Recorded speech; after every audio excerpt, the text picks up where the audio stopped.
Goeiedag, my naam is Flip Wys, voorsteur van die Solidariteit Beweging. Ek wil graag met julle praat oor die toekoms van Afrikaanse onderwys.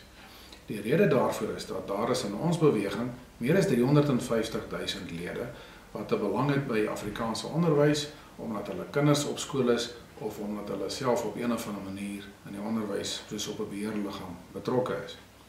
Nou, almal van ons het kennis geneem van wat spesifiek in Gauteng gebeur het rondom Afrikaanse skole. Dit het gegaan daaroor dat meneer Lesofie, die MEC van onderwys in Gauteng, sy beheer oor Afrikaanse skole wil versterk.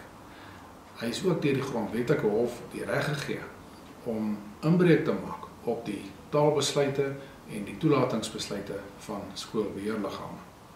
Nou, ons word oorval deur van ons lede wat baie bekommerd is oor die toekoms van Afrikaanse skole, en die doel van wat ons vandag vir julle wil sê is dat ons graag 'n konferensie wil hou op die 31ste Augustus om te besin oor die pad vorentoe.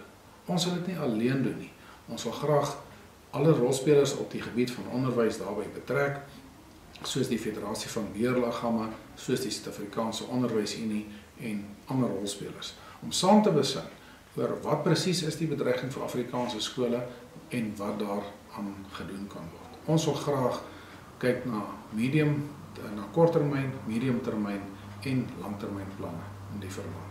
So ons wil julle graag uitnooi, hou ons sosiale media dop en kom na ons toekomsberaad vir Afrikaanse onderwys op 31 Augustus en kom gesels saam oor die toekoms.